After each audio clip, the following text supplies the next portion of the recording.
Le petit enregistrement à côté. Bonsoir, bonsoir, j'espère que tout le monde va bien, que vous avez passé une bonne journée. Et ce soir, on va commencer par le traditionnel édito qui est la coutume maintenant dans les Imagilab. L'humain a la chance de disposer d'une formidable capacité, celle de créer des histoires. Pour ce faire, il fait appel à tout un tas de références, d'inspirations qu'il a emmagasinées au fil du temps et des expériences. On a probablement tous des références qui nous parlent plus que d'autres, et peut-être vous-même vous sentez chez vous dans un univers alternatif. Le mien a une esthétique toute trouvée, l'esthétique steampunk. Je ne vais pas me risquer à donner une définition complète de ce terme dans cet édito, on aura bien le temps d'en parler avec Arthur Morgan, Monsieur Morgan, mon invité de ce soir, le sujet d'expérience du jour dans l'Imagilab. Arthur est auteur, il a entre autres écrit avec Étienne Barillet je vais vous le trouver tout de suite, ce superbe ouvrage intitulé Le guide steampunk. Alors est-ce qu'on le voit bien la webcam? Normalement oui, voilà, parfait. Que j'ai dans ma bibliothèque qui trône fièrement depuis un petit moment déjà. Ça fait je sais plus combien de temps que je l'ai acheté, mais je l'ai depuis un petit moment. Donc pour moi, c'est l'occasion de pouvoir discuter avec son auteur et c'est quand même très cool. Et c'est de cet ouvrage-là que j'ai pu lire la citation de Douglas Fesseling. Le steampunk s'efforce d'imaginer à quel point le passé aurait pu être différent si le futur était arrivé plus tôt. Je trouve cette citation très belle. Elle résume pas mal de choses, peut-être pas tout, mais pas mal de choses. Du coup, Arthur, je te souhaite la bienvenue à bord de l'Arche, plus précisément dans mon Imagilab. L'Arche qui est un dirigeable que nous avons inauguré la semaine dernière avec Damien Vareille au cours d'un superbe live. C'était vendredi dernier, c'était très chouette. Et du coup, tu te retrouves mais merci à toi, dans ce grand laboratoire qui est tout neuf. Pour le coup, j'ai pu déballer toutes mes affaires, j'ai pu tout ranger dans les étagères et tout ça, tout est prêt. C'est encore un petit peu le bazar. Hein. Alors ça, c'est le bazar, j'ai envie de dire le bazar normal. Le bazar Ah oui. Je trouve un peu partout des bouts de scaphandre, ce genre de choses. Oui, c'est-à-dire qu'il sert un petit peu de pièce de débarras le temps qu'on finisse de tout bien ranger. Mais bon, c'est dans un coin de pièce normalement, faut pas trop toucher à tout ça. Hein. Je ne touche plus à rien. Ça marche. Et du coup, Monsieur Circus, mon fidèle automate, est derrière toi en train de faire les derniers préparatifs. Toi, tu es assis sur mon plus beau fauteuil et lui, derrière toi, il est en train de faire les derniers préparatifs. Le sujet est prêt pour l'expérimentation. Merci, Monsieur Circus, c'est parfait. Et moi, je suis en face de toi. Pour l'instant, je t'observe, je prends quelques notes. Et avant toute chose, je vais te poser la première question et la plus importante. Arthur Morgan, comment vas-tu? Eh ben, merci déjà, ça va bien. Merci beaucoup de l'invitation. J'avoue, j'ai un petit peu le mal de nerfs parce que j'ai pas l'habitude de voyager en zeppelin, pour le mal de l'air. Là, en l'occurrence, c'est le mal de l'air. Mais je pense que le temps que mon oreille interne s'y fasse, tout ira bien. Mais oui, moi j'y crois. De toute façon, tu vas vite être transporté dans un autre univers et tu n'auras pas le temps d'avoir le mal de l'air, justement. Je salue Lucky Poire, je salue Totem, je salue Charnica qui sont là ce soir. Restez bien jusqu'à la deuxième partie puisqu'il y a une nouveauté dans l'Imagilab, ça va vous faire participer un peu et j'ai hâte de tester ça ce soir avec Arthur. On verra ce que ça va donner, mais voilà, je vous en dis pas plus. On verra ça en deuxième partie. Donc je sais, et comme je l'ai dit brièvement dans l'édito, je sais que tu es auteur. Donc j'ai parlé du guide du steampunk, le guide steampunk, pardon. Mais tu as également publié La France Steampunk, qui est un ouvrage que je n'ai pas pour le coup, mais qui a l'air vraiment très cool. Merci. Et puis tu fais des podcasts audio. Je vais te laisser un peu te présenter et puis nous dire ce que tu fais, tes activités, quoi. Merci beaucoup. Oui, alors j'ai coécrit 2 ouvrages avec Étienne Barillet, donc le guide steampunk qui est un ouvrage de découverte, un petit ouvrage de découverte de la culture steampunk au sens large, avec notamment des interviews. Oui. Et la France steampunk, qui là pour le coup est un roman qui est illustré de photographies, de super photographies de Nicolas Meunier, qui se passe dans une France steampunk. Et pendant un épisode, j'ai envie de dire, assez méconnu de l'histoire de France, qui est la commune de Paris, la commune à Paris en 1871, dont cette année, en fait, le 150e anniversaire, si je ne dis pas de bêtises. Donc, Effectivement. voilà. Moi, pour le coup, j'ai découvert le steampunk en 2001, avec un comics qui s'appelait juste sobrement Steampunk, de Chris Bacalo. D'accord. Et puis voilà, j'ai commencé à m'intéresser disons, un mélange de 19e siècle avec un peu tout et n'importe quoi, soit de la technologie d'un côté, soit de la fantasy dedans, parce que moi j'aime bien mettre du 19e fantastique dans mon steampunk. Et puis en 2009, j'ai rencontré Franck Gouraud, avec qui on a co-créé l'association French Steampunk, Ah oui. qui est devenue aujourd'hui la plus grosse communauté francophone, dirons-nous, autour du steampunk. Il y a à peu près 30 000 aujourd'hui sur la page Facebook. Et enfin, j'ai eu la chance, à partir de ce moment-là, d'écrire quelques essais et de collaborer avec des auteurs français et anglo-saxons, et pour des publications, notamment aux États-Unis, et le podcast maintenant, depuis l'année dernière. C'est cool. Le podcast qui devrait la semaine prochaine, ou dans 2 semaines, prendre une nouvelle forme. Ah, c'est chouette. Voilà. C'est chouette, c'est chouette. Donc là, cette semaine, c'est toi qui es dans un podcast. Pour le coup, c'est toi l'invité du podcast. C'est bien d'être de temps en temps de l'autre côté. Ah, ça détend. Ou ça stresse plus. Ah ouais. Ah bah, il y a deux façons de voir les choses, je pense, ouais, très clairement. Ok, mais je te remercie pour cette petite présentation. J'allais te demander quelle était ton actualité récente, mais du coup, il y a le podcast qui va venir. Principalement. Hein. Est-ce que tu as d'autres projets? Le podcast, et puis avec ma compagne, on a monté une marque de thé. On fait du thé pour geeks. Wow. Qui s'appelle la Maison Pumpleweek.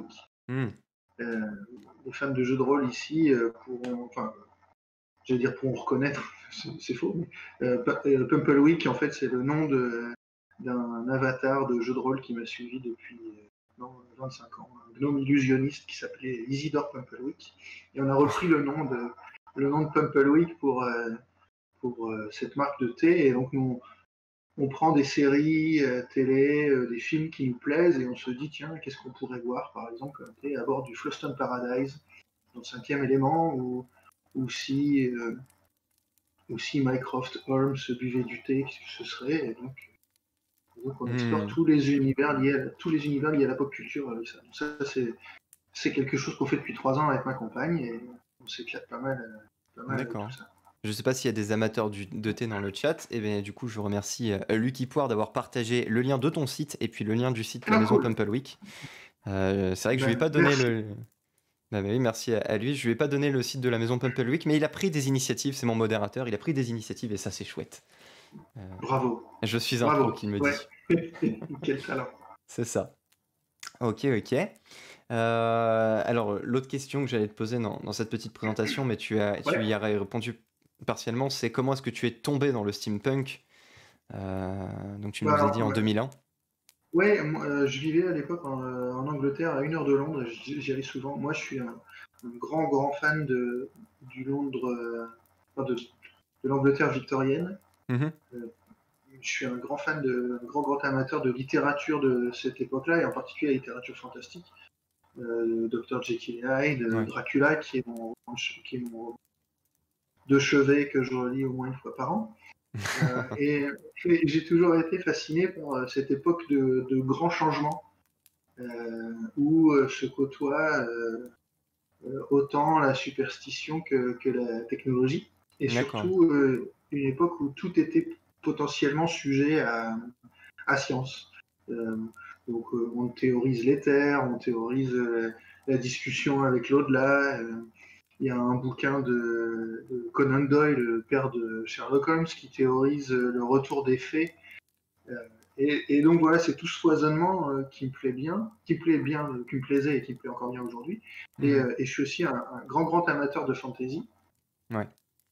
Et à l'époque, je lisais beaucoup de fantasy et de littérature du 19e. Et en fait, je trouve dans le steampunk aujourd'hui un peu la jonction de ces deux choses-là. D'accord, ok. Voilà. Et donc, j'ai découvert Steampunk de Chris Bacalo. Et puis ensuite, j'ai mis le nez dans l'extraordinaire Ligue des Gentlemen Extraordinaires d'Alan Moore. Le livre, du coup, qu'est-ce que tu as pensé du film? Tiens, je peux rebondir là-dessus, du coup. Alors, ça va être compliqué parce que le film, pour moi, il passe à côté de... Comme tous les films tous les films qui sont tirés des œuvres d'Alan Moore, pour moi, ça passe vraiment à côté de ce que veut dire, le scénariste. D'ailleurs, Moore veut même plus être crédité, il veut même plus toucher d'argent il veut plus être impliqué de quelconque façon Dans... dans l'adaptation de D'accord, ces oui. films, de ces BD au cinéma. Et puis, donc il y a ça, j'ai trouvé qu'on passe à côté du propos. Et puis pour le coup, si je dois garder qu'une seule BD steampunk, c'est celle-là que je garderai. Donc c'est quelque chose que j'adore. Enfin, le comics est bourré de références. Enfin, à partir de la 3e page, Moore se dit, dès qu'on va rencontrer un personnage, dès qu'on va rencontrer, qu'ils vont aller dans un lieu, euh, il faudra qu'il y ait une référence historique, littéraire ou culturelle au sens large. Du coup, à toutes les cases, on voit des trucs, on repose ce comics, on va lire d'autres choses, d'autres la littérature du 19e, etc. On va le reprendre 4-5 ans après, puis on va voir en fait des références où on va comprendre plus de profondeur des personnages. Voilà. Et pour moi, c'est vraiment une BD géniale. Bah, tu m'as bien hypé pour la lire parce que, alors, honte à moi, je pensais que c'était un roman. Non, c'est une BD. Alors pour le coup, moi j'apprécie toute la partie 19e siècle, parce qu'en fait la série continue. D'accord. J'aime beaucoup la partie 19e siècle, toute la partie début 20e avec un arc narratif avec la fille du capitaine Nemo qui est vraiment génial, qui fait plein de références à Lovecraft. Et puis un petit peu après, il y a un truc qui se passe dans les années 40, je crois, qui s'appelle Black Dossier, qui est aussi sympa. Et après, j'aime toujours autant le dessin. Je sais qu'il y a des références, mais les références culturelles, je les ai plus. D'accord, ok. Et ça se termine en 2009, si je dis pas de bêtises. Ah oui. Et je disais, ouais, parce que en fait, La Ligue des Gentlemen Extraordinaires, moi j'ai découvert le film quand j'étais tout jeune. Ouais. Mais c'est vrai que le film soit bon, mauvais ou quoi, et si c'est une bonne adaptation ou quoi, bah quand j'étais gamin, j'en savais rien. Du coup, je m'en fichais un peu. Et c'est vrai que c'est l'une des références, c'est con que ce soit le film, mais qui m'a plongé dans l'univers steampunk, qui a commencé à me plonger dans cet univers-là. Après. Alors, il n'y a pas de, j'ai envie de dire, il n'y a pas de bonne ou de mauvaise façon de rentrer Oui. dans le steampunk pour le coup. Moi, je fais beaucoup de conférences. Je viens présenter le steampunk dans des conventions et dans des médiathèques. Et pour moi, le steampunk, il y a une esthétique de fou. Et je présente toujours, je considère que j'ai l'intime conviction qu'on connaît tous le steampunk, d'une certaine façon, qu'on n'a pas mis l'étiquette dessus. Et donc, je présente en début de conférence, au lieu de faire l'historique et blablabla, je présente 3 visuels. Et l'un d'entre eux est un film qui est assez décrié, c'est La grosse araignée à la fin du film Wild Wild West. Oui. Et voilà, et pour beaucoup de gens, Wild Wild West, ça a été aussi une porte d'entrée dans le steam, qu'on aime ce film ou qu'on n'aime pas le film, que ce soit une bonne adaptation ou pas, on s'en fout. L'important, c'est que par ce biais-là, toi, tu sois venu, toi comme d'autres, vous soyez venus à vous intéresser au steampunk. Et ouais, c'est pareil, en fait, je l'ai vu tout jeune et c'est pareil, moi j'étais fan de ce film-là étant gamin. Et voilà. Et Steampunk de Chris Bacalo, je relis de temps en temps avec un côté un peu nostalgique, mais je t'avoue que c'est pas dingue. D'accord, ouais. C'est pas dingue comme comics. Mais bon. C'est les références de l'enfance ou de la jeunesse, et ça marche toujours. Ouais, c'est ça. Ok. Eh ben, écoute... On devrait d'ailleurs pas les revoir avec nos yeux d'adultes. Non, clairement non. Non, bah, j'ai plein de choses comme ça, des dessins animés qu'on regarde là, avec ma conjointe, on se refait des vieux dessins animés de notre enfance, et en fait on se dit, ah, bah c'était pas très bien. Bah ouais, c'est ça. Et bon, moi je suis plus âgé que toi et je regardais. J'ai pas trop de souvenirs de vieux trucs comme Albator, mais les Capitaines Flamme, avec mes cousins, on regardait Dragon Ball. Pour moi, je peux en regarder un, mais les après-midi qu'on passait à regarder ça, aujourd'hui, je peux plus le faire parce que je trouve que mis bout à bout, c'est pas terrible. Ouais, surtout les animés, généralement, les adaptations, elles peuvent ne pas être folles, quoi. Voilà, je suis désolé, c'est que mon avis personnel à moi et ça n'engage effectivement que moi. C'est ton Imagilab ce soir, j'ai envie de dire, ton avis, c'est ce qui nous Et je intéresse ce soir. ne dénigre personne. Il n'y a pas de problème. Ok, eh ben écoute, on va pouvoir débuter la petite expérience. Tu es pour l'instant assis sur un fauteuil. Oui, Très très confortable, mais ça au va. moment où je démarre mon appareil, ma petite machine en tirant mon levier, il y a des diodes qui commencent à faire de la lumière autour de toi, il y a de la fumée, tiens, on va mettre un peu d'éléments steampunk, il y a de la fumée, des rouages, Ouais, il y a tout qui fonctionne bien là pour le coup, avec du coup Monsieur Circus derrière qui s'excite à faire en sorte que tout fonctionne bien quand même. Et toi, donc, à mesure que tout ça se passe, tu commences à perdre petit à petit conscience pour voilà, commencer à t'endormir, à tomber dans un genre d'état d'hypnose, pour au final te réveiller. Mais cette fois-ci, plus du tout dans un fauteuil confortable, ni même dans mon Imagilab, tu te réveilles à l'intérieur d'un musée, figure-toi. Un musée qui vient d'ouvrir. mhm, En fait, tu es même à la soirée d'inauguration de ce musée. C'est le grand musée d'Athènes, pour lequel il y a eu un incendie il y a très très longtemps de ça et qui a été totalement restauré et du coup qui est inauguré à ce jour. Donc tout ça, c'est des souvenirs qui t'arrivent. À mesure que voilà, tu te réveilles, il y a plusieurs souvenirs qui te reviennent. Ça en fait partie. Et toi, tu sais que tu es a priori le chef de la garde de la ville d'Athènes. C'est ton rôle. d'accord. Et du coup, tu dois non seulement veiller à ce que l'inauguration se passe bien, qu'il n'y ait pas d'incident quelconque, mais tu dois également veiller à ce que le jeune roi, le jeune tout nouveau roi, soit en sécurité. Donc il fait partie de l'Assemblée. Vous êtes dans la salle principale. Vous avez déjà passé la première salle qui était une magnifique entrée avec énormément de tableaux, d'œuvres d'art. Ça ressemble comme pour le coup à un gros cabinet de curiosité, un cabinet de curiosité géant pour le coup. Il y a vraiment des œuvres d'art un peu particulières, un peu spéciales. C'est un peu dans le goût de ce qui se fait dans la ville d'Athènes.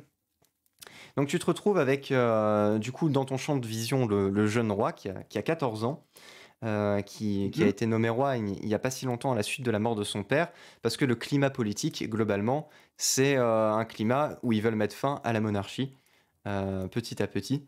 Et du coup, le roi n'a jamais été autant en danger que maintenant, surtout qu'en plus, le roi, là, il est plutôt jeune, il n'est pas très très mature encore. Donc voilà, ça en dit long sur la complexité de ta tâche, pour le coup. Mais voilà, donc il y a beaucoup de monde. Comment est-ce que toi tu te comporterais? Tu es le chef de la garde, comment est-ce que tu te comporterais dans ce musée? Est-ce que tu resterais près du roi? Est-ce que tu te balades? Est-ce que... Euh, je, je formerai une petite équipe rapprochée qui me Ouais, permettrait, des personnes en qui j'ai toute confiance, qui permettrait, effectivement, de balayer toute la garde, enfin, toute la sécurité, donc de pouvoir se balader un peu partout. Et pour le coup, moi, je resterai à côté du monarque pour le protéger de mon corps en ultime rempart. d'accord. Donc effectivement, il y a le monarque qui est avec toi, le roi. Il y a Et, trois de ses hauts conseillers avec vous. ouais, mais je les sens pas. C'est D'accord, aussi pour ça que je suis à côté. ça marche. On ne sait jamais. Les hauts conseillers peuvent être des traîtres, Exactement. pourquoi pas. Et puis, subitement, il y a un des invités qui s'approche de toi un peu stressé, un peu timide. Il vient vers toi, il fait excusez-moi, euh, j'ai des informations. Est-ce que je peux vous parler en privé? Il te dit ça à Euh, toi. très bien. Donc j'indique à mes proches collaborateurs, des membres de ce petit groupe, de me remplacer. Ok, donc là voilà, il y avait deux solutions possibles pour la continuité. Donc soit tu choisis de le suivre, bien sûr, soit tu choisis de t'en méfier. Ah oui, Euh, je m'en méfie quoi oui, qu'il arrive. et de ne pas le suivre, hein, c'était possible aussi. Ah d'accord, non, mais je vais le suivre. Tu vas le suivre. Ok. Donc il va venir avec toi, il va s'éloigner un petit peu de toute cette assemblée parce qu'il veut te parler à toi spécifiquement. Et nous, pendant ce temps-là, pendant que vous vous éloignez du cortège royal, entre guillemets, on va pouvoir commencer la première partie de cet entretien.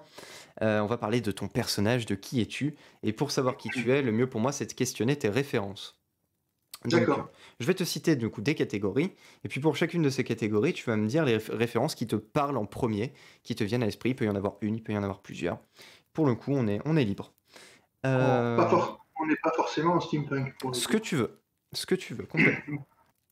Du coup, la première catégorie, c'est les films slash les séries. Je les regroupe, tu peux les séparer comme tu veux. Est-ce qu'il y a des films ou des séries qui te parlent récemment, des choses que tu as vues, des belles découvertes ou autres? Alors, mes films de cœur, c'est le Dracula de Coppola Coppola? en Ouais, je m'y attendais. 92. Pourquoi bon, alors, certainement pas pour la performance d'acteur de Keanu Reeves, mais en l'occurrence, euh, j'aime beaucoup l'esthétique de ce film. Mhm. J'aime beaucoup et la musique encore aujourd'hui, elle me fout, elle me donne des frissons. L'esthétique, ouais, géniale. Gary Oldman, grandiose. Je trouve que c'est une dépiction un peu plus romantique que le film.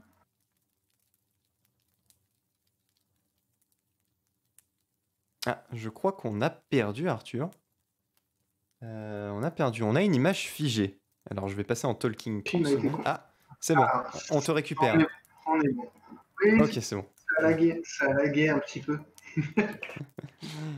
Ok, il n'y a pas de souci. Ah, la communication en éther est pas très fiable. Les problèmes Euh, techniques, dit Lucky Poire. Oui, bah ça arrive, hein. C'est pas grave. donc ouais, il y a une esthétique qui me plaît beaucoup, des acteurs qui sont vraiment chouettes, les costumes sont géniaux, principalement les costumes de Dracula. Mhm. Et, euh, et aussi une façon de, de filmer qui reprend notamment quelques techniques du 19e. Donc ça c'est vraiment un de mes films préférés. J'aime beaucoup également ce que fait Guillermo del Toro, Mhm. parce que je suis un grand fan de ce qu'on appelle la fantasy urbaine, disons, ce mélange fantasy et période actuelle. Mhm. Labyrinthe de Pan que je trouve extraordinaire. Euh, et dans un tout autre genre, j'ai un vrai film feel good qui est Fight Club. Ah, bah, Qui est ça me fait plaisir, ça. le film, le film refuge quand tout va mal. Je regarde un petit Fight Club C'est et tout va beaucoup mieux. c'est marrant que tu dises ça, parce qu'en Ouais, réalité, je fais pareil. Et vraiment, avec Fight Club. Pareil, quand j'ai un coup de mou ou quoi, je regarde Fight Club. Et c'est bizarre qu'il fasse ça à deux personnes au moins. Je sais que mon frère aussi, c'est lui qui m'a initié à ça. ouais, et ben, pour le coup, moi, ce qui me plaît beaucoup dans Fight Club, c'est tout le discours minimaliste qu'il y a dedans. Et alors, il y a un côté en littérature, j'aime beaucoup Chuck Palahniuk qui a Hmm. écrit Fight Club. Euh, et puis, oui, il y a ce discours minimaliste de voilà, quand le personnage principal voit son appartement brûlé, il se dit voilà, moi je me pose la question de si mon appart aujourd'hui, si on brûlait, qu'est-ce qui me manquerait? Et je me rends compte que pas grand-chose, sauf s'il y a des gens que j'aime à l'intérieur. Oui. Et, et donc il y a ce discours envers la société. Toute la partie destructrice, c'est pas trop ce qui me plaît. Et puis il y Mhm. a un côté esthétique vis-à-vis de Fincher qui est quand même particulier. Clairement. Est-ce que tu as Donc lu ouais, le comics Fight Club 2 par contre? j'ai pas lu. En fait, je l'ai pas lu. Ce qui transparaît un petit peu dans ce que je dis déjà, c'est le côté graphique. Ouais. Et j'ai pas du tout accroché à la partie graphique. Mais au-delà de ça, bon après, il y a peut-être des gens qui l'ont lu et qui l'apprécient dans le chat. Clairement, je l'ai trouvé vraiment très mauvais. Et tu pourrais le lire pour t'en faire une idée si vraiment t'es curieux, mais pour le coup, il y a plein de choses qui étaient géniales dans Fight Club et qu'il a totalement désamorcé, je trouve, avec ce comics-là. Je pense Donc, qu'il il a voulu suivre un petit peu la hype autour de son film et ouais, continuer le côté Fight Club qui reste pour lui, à mon avis, la plus grande manne financière qu'il ait eue. Parce que c'est... toutes les autres adaptations de ses romans n'ont pas vraiment eu de, Non. pas vraiment eu de retombées. Hein. Je crois que j'en ai vu aucun. J'ai même pas vu Choke par exemple. Ouais, j'en ai pas vu non plus, ouais, pour le coup.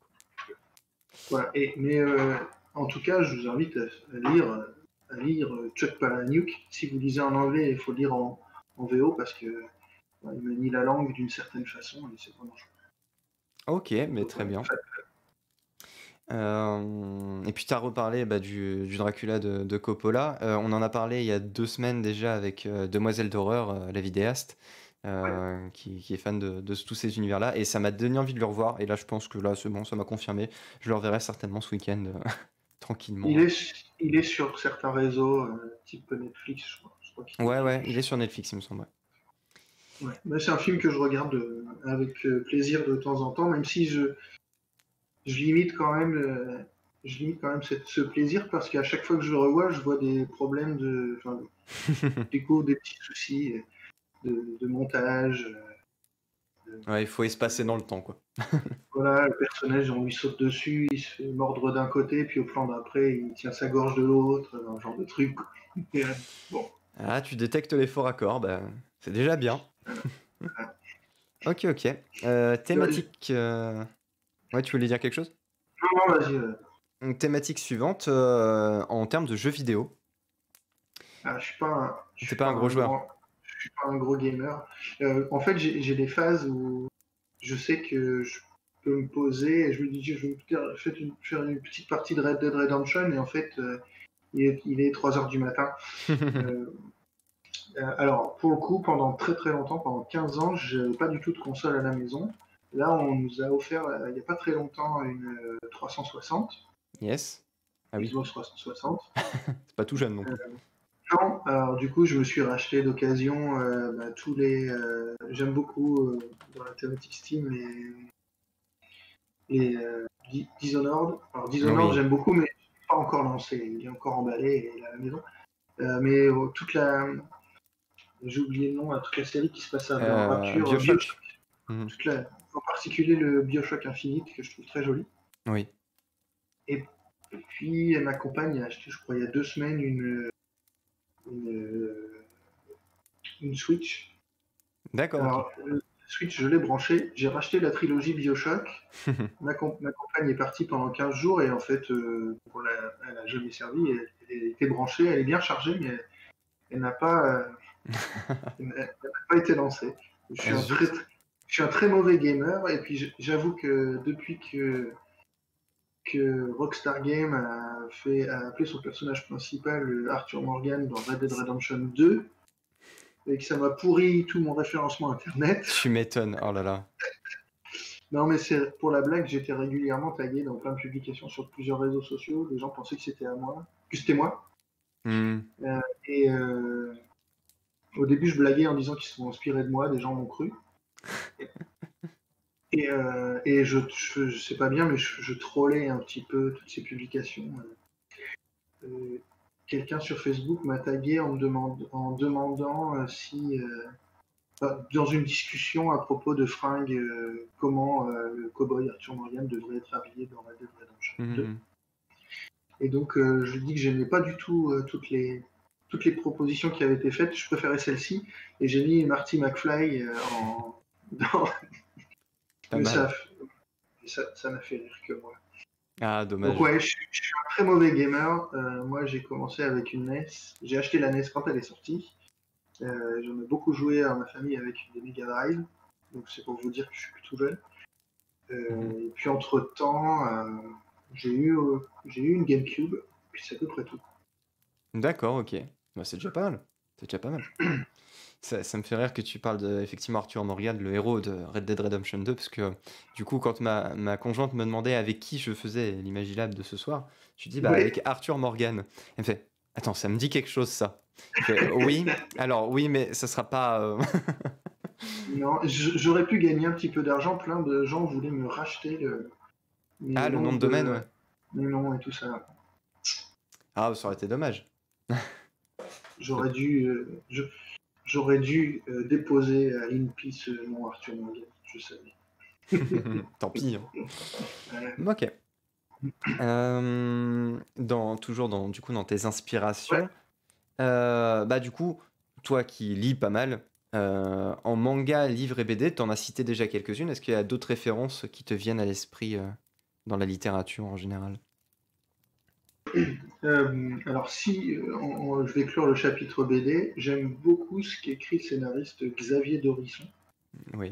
Xavier Dorisson a écrit notamment en steampunk Les Sentinelles, qui est 4 tomes qui se passent pendant la Première Guerre mondiale. Et en fait, la France a découvert la pile au radium une trentaine d'années plus tôt. enfin, D'accord. plutôt qu'historiquement prévu. Et le projet Sentinelle, qui est effectivement une sorte de Robocop qui avait tendance à tomber en rade à faute de batterie et au milieu de la mitraille dans les tranchées, en fait, ce programme Sentinelle se retrouve mis de nouveau mis de nouveau à l'ordre du jour parce que la pile au radium permet une énergie presque Illimité, ouais. limitée. Donc ça c'est vraiment chouette dans le côté vraiment pamphlet antimilitariste. Et là il est sorti il n'y a pas très longtemps, la série n'est pas terminée, La ferme des animaux, qui se passe non, le château des animaux, qui se passe dans un château où il n'y a que des animaux parce que les humains sont partis et il y a une société un peu comme la ferme des animaux De George d'Orwell. Orwell, ouais. Et puis c'est vachement bien. C'est vachement bien, ça fait plein de références à l'actu et tout, c'est super chouette. Donc en termes de BD, moi je suis toujours attiré par le graphisme et les graphismes un peu bizarres. Je suis un grand amateur en d'illustrateurs français comme Jean-Luc Navette ou, l'anglais ou américain, je sais plus, Dave D'accord. McKean qui bosse beaucoup avec Neil Gaiman. Il a fait plein de couvertures des séries Sandman. Donc ça, ouais, des illustrateurs que j'aime beaucoup. Tout ce qui est vraiment aussi pré-raphaélite, j'aime bien. Alors manga, je suis pas un grand lecteur non plus de manga. Bon, après, tu n'es pas Euh, obligé de citer pour tous les types, hein, c'est vraiment les références qui te parlent. En littérature, par contre, Dracula de Bram Stoker, forcément, Mhm. ça fait partie des livres que j'aime beaucoup. Je vais t'en citer trois, les trois bouquins avec lesquels j'aimerais bien être enterré. Bram Stoker, donc, à ce jour, bien sûr.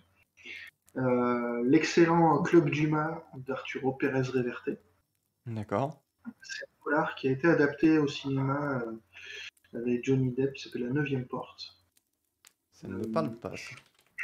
Et le film est sympatoche. Bon.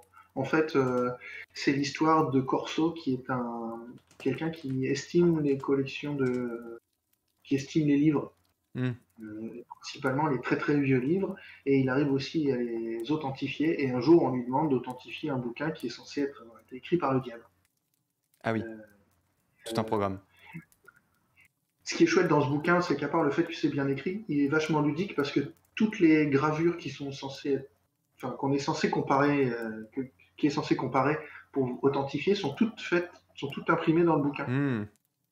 Donc on peut naviguer de gravure en gravure pour voir un peu le jeu de cette différence. Donc ça m'a plu beaucoup. Puis il y a plein de références littéraires qui me plaisent, qui me parlent bien. Autour de Dumas notamment. Et puis le dernier bouquin, Neil Gaiman que j'ai cité, euh, Neil Gaiman, l'excellent Neverwhere. D'accord. Neverwhere de Neil Gaiman, qui est aussi un bouquin que je relis assez souvent, je crois que je dois avoir 5-6 éditions ici, qui pour le coup, c'est l'histoire d'un homme qui est un peu paumé et qui recueille une jeune femme qui est à l'agonie. Et cette femme, en fait, cette jeune femme qui est blessée et qui se régénère très très vite, Hmm. est poursuivie par des gens, elle décide de le cacher et ça lui ouvre en fait les portes de ce qu'on appelle Londres du dessous. Et Ok. donc il va découvrir tout un univers au cœur de Londres avec notamment toutes les stations de métro, par exemple la station de métro Elephant and Castle, qui a effectivement vraiment un château en sous-sol avec un éléphant dedans.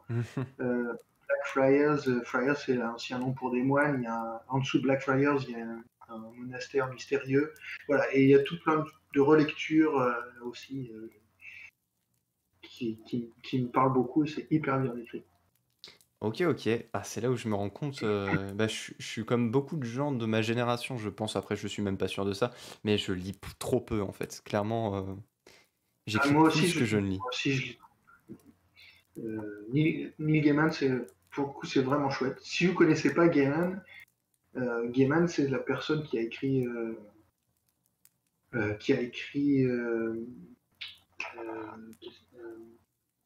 j'ai perdu la ref. Il y a toujours un truc à un moment donné où on perd les refs. Comment tu as dit qu'il s'appelait? Neil Gaiman. Donc il a écrit Sandman, il a écrit Stardust qui a été adapté au cinéma aussi, Ouais, avec De Niro, dans un rôle un peu particulier parce qu'on le voit en tutu, ouais. qui joue. Euh, Alors, Neil il a écrit une Gaiman, super série sur Prime avec des dieux. American Gods, ouais, ok, d'accord. Voilà. American Gods Ah, et Good une autre Omens aussi, de mon présage. Friends. Ok, Donc d'accord, bah Neil c'est Gaiman, lui.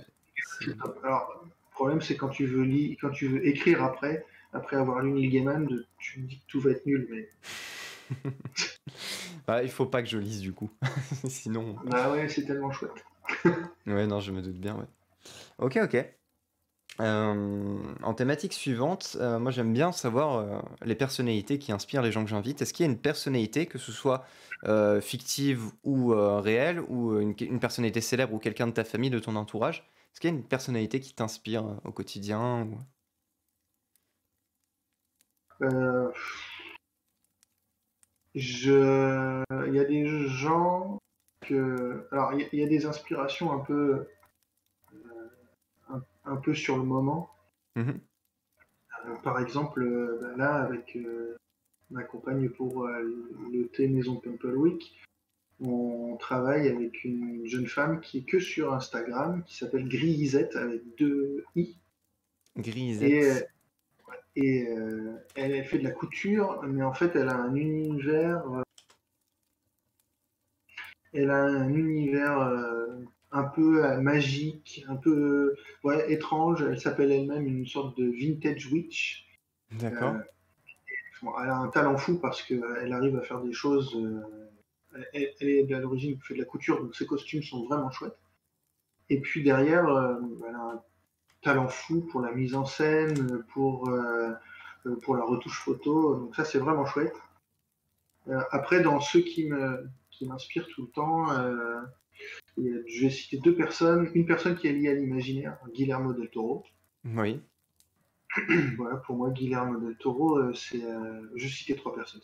Avec Parfait. un truc un peu mégalo. Donc, Guillermo del Toro. Je me suis offert il n'y a pas très longtemps une pop de Guillermo del Toro, une Funko Pop. Je suis pas un grand fan de ça, mais elle me fait rire ça. Et du coup, elle est toujours visible partout où je regarde dans mon appartement. Ah, Et je sais que Guillermo me regarde et ça me motive à faire à faire des trucs. tant que ta compagne est Euh, d'accord, c'est bon. ouais, alors elle est pire que moi. Moi, je suis un peu minimaliste, mais elle, pas du tout. Mais elle apporte cette touche cabinet aux curiosités à l'appart qui est vraiment bien. Ensuite, il y a une autre personne qui s'appelle Gary Vaynerchuk. Alors, c'est totalement à l'opposé. Gary Vaynerchuk, c'est un businessman et lui, il est hyper motivant dans le sens, voilà, on n'a qu'une seule vie, il faut y aller. Mhm. Et donc, voilà, je vous invite, si vous êtes en perte de motivation et que vous avez besoin d'un électrochoc, lui, il y va pas par quatre chemins. Il D'aller voir publie ce des trucs. gars-là. Ouais, il publie tous les jours des choses. Donc, voilà, c'est vraiment chouette. Et le troisième truc mégalo, j'ai une photo de moi en noir et blanc quand je suis tout petit. Je regarde, en plus, c'est copié-collé, on dirait mon fiston, au même âge, je devais avoir 5 ans. Et en fait, j'ai une photo de moi chez mes parents en noir et blanc et elle est à l'entrée quand je sors de la chambre en fait. Et souvent, je me pose la question quand j'ai des choix à faire, je me dis où sont les rêves de ce petit garçon et où sont les rêves de ce petit garçon et où sont les, enfin, où est-ce que j'en suis de tout ça quoi. D'accord, ok. C'est beau. C'est beau. Après, on me l'avait jamais fait, je suis ma propre inspiration. Je dirais pas que je suis ma propre inspiration, mais on a tendance, en fait, surtout dans des périodes où on est confiné chez nous, Hmm. à se dire qu'on a le temps. En fait, Faire des moi, introspections, ouais. ouais, et en fait, c'est surtout, moi, je travaille de la maison pour le boulot qui me fait manger, et j'ai plus ce sentiment d'urgence. Je suis à la maison et puis je peux organiser le travail comme je veux, et le sentiment d'urgence qui fait que quand je suis pas confiné, Mhm. Je vais au bureau et je sais que je termine à 18h, le temps de faire mes trucs. Je sais que le soir, j'ai 2 ou 3 heures pour faire avancer mes projets. Et là, comme je suis tout le temps à la maison et que j'organise le travail comme je veux, j'ai l'impression d'avoir tout le temps le temps. Ouais. Et en fait, les projets avancent moins vite ce qui est bizarre, hein, mais ça peut avancer moins vite. Mhm. Et du coup, le fait d'avoir ce petit gamin, surtout, en fait, il ressemble, enfin, mon fils me ressemble comme 2 gouttes d'eau au même âge, et ça, c'est un peu étrange. Et donc, c'est pas vraiment une inspiration, c'est plus un coup de pied aux fesses, quoi. D'accord. Mais c'est très bien aussi, de temps en temps. Ouais, tous les Euh, matins, pour se... c'est ça. Il y a les Miricoré ou il y a la photo nostalgie qui donne le coup de pied aux fesses. C'est au choix. Ok. Dernière question de cette partie. J'aime bien poser une question qui réveille un petit peu plus l'imagination, justement, avant d'embrayer sur la suite. Si tu devais inventer une machine avec un look steampunk, à quoi est-ce qu'elle pourrait ressembler? Là, tu peux te dire tout et n'importe quoi. Et qu'est-ce qu'elle ferait? Elle servirait à quoi? Elle peut aussi ne servir à rien. Et ça existe ce genre de machines qui servent à rien, qui font juste des trucs. Je me souviens plus comment ça s'appelle ça. Ah oui, j'ai des copains qui font des machines comme ça qui s'appellent la Braise, c'est des Bretons, la Braise Steampunk Society.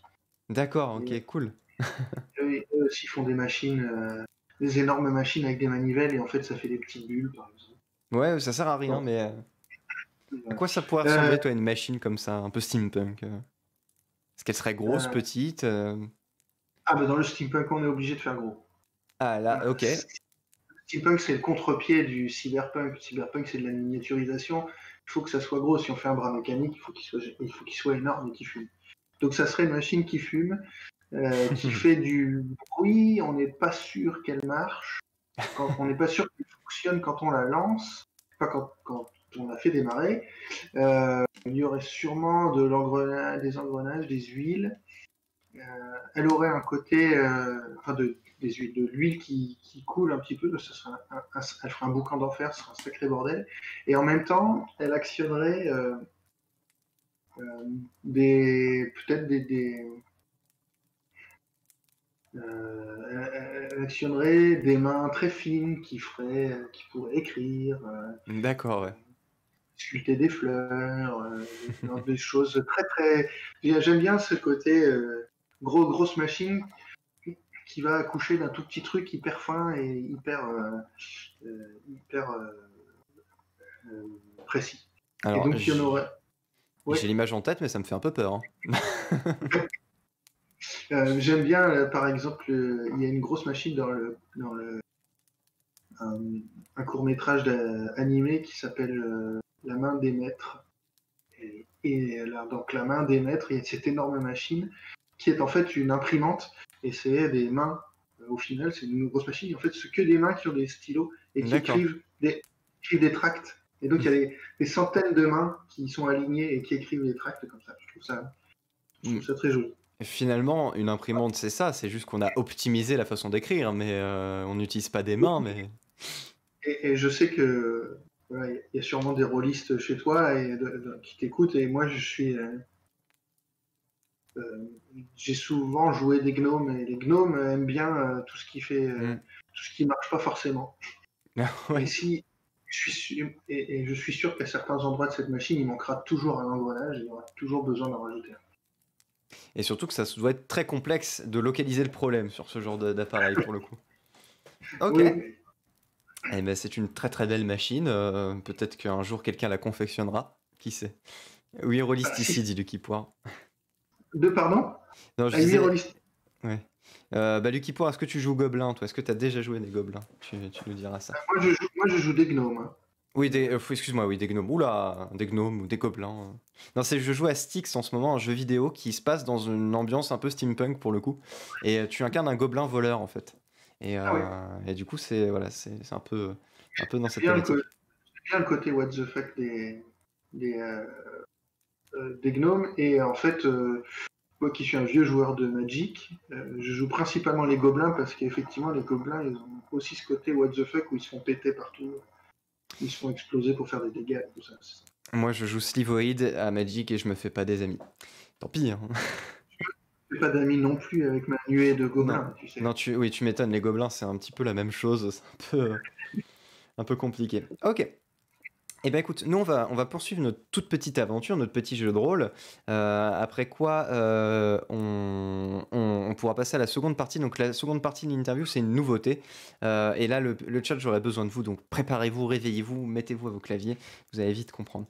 Mais avant ça, on a du coup la seconde partie de notre petit jeu de rôle.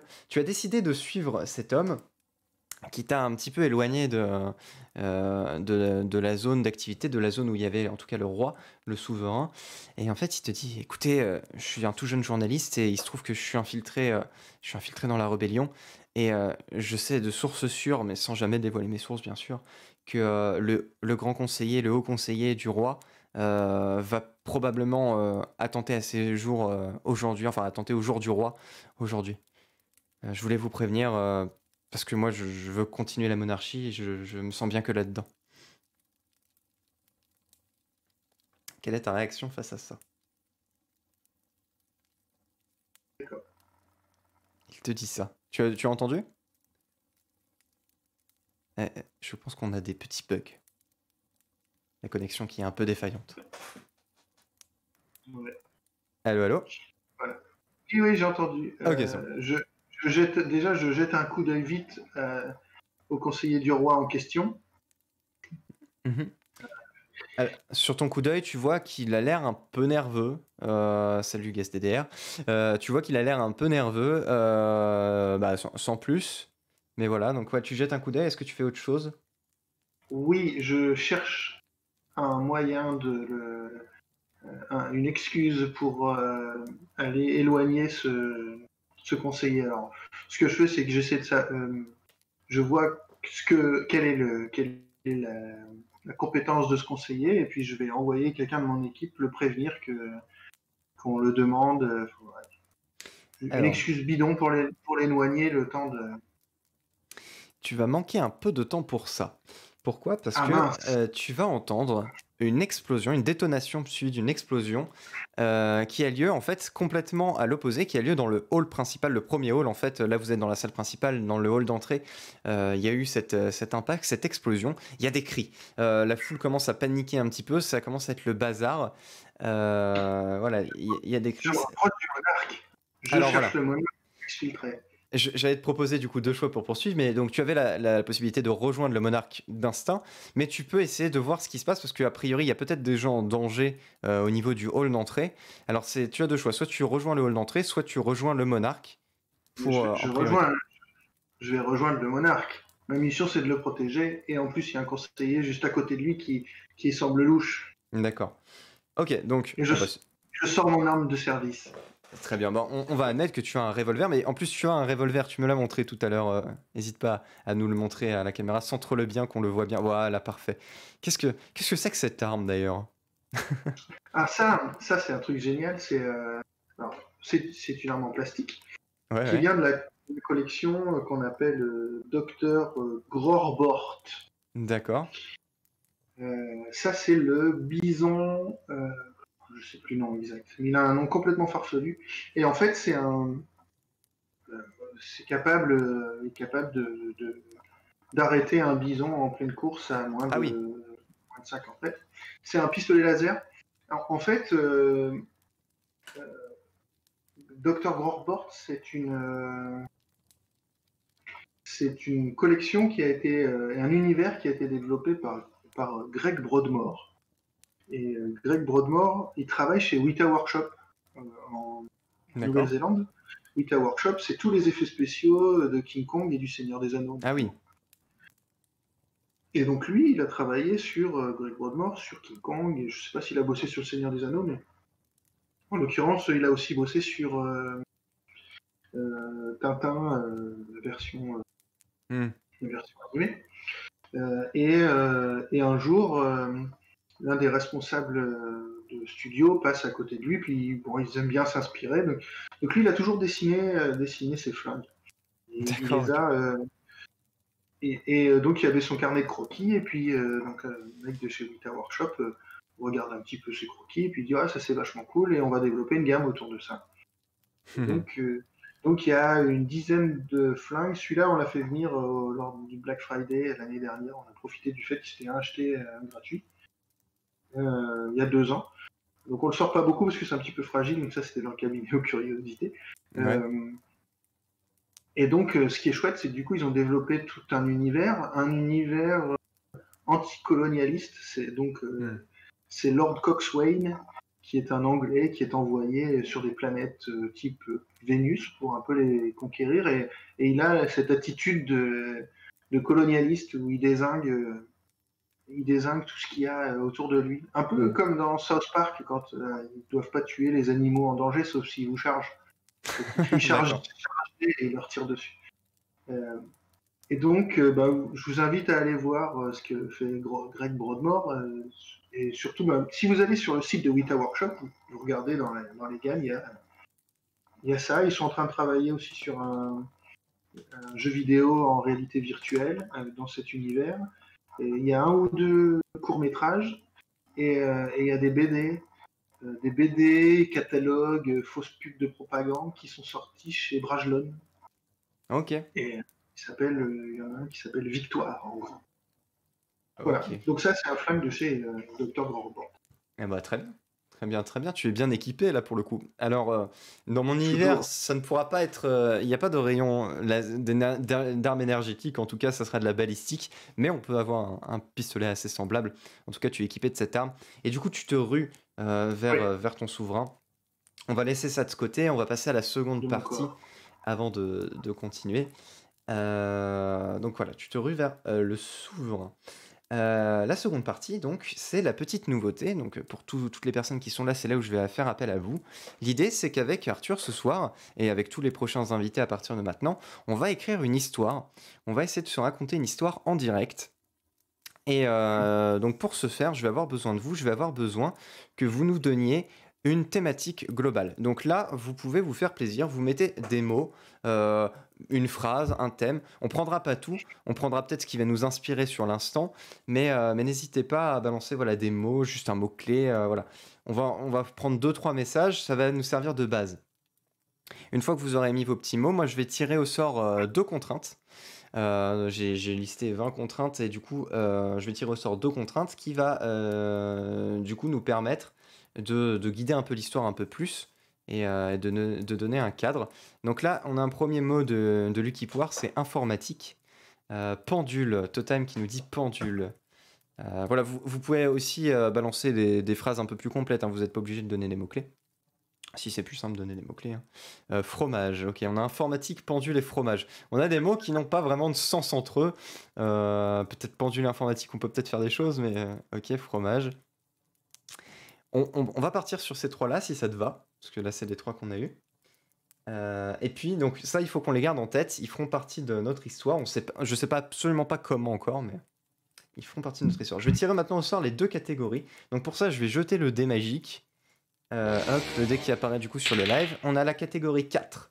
Alors, le personnage principal a un grand rêve qu'il réalisera à la fin de l'histoire. Donc il faut que dans notre histoire, il y ait un personnage qui a un grand rêve et qu'à la fin, ce rêve soit résolu, en fait, et il puisse l'atteindre.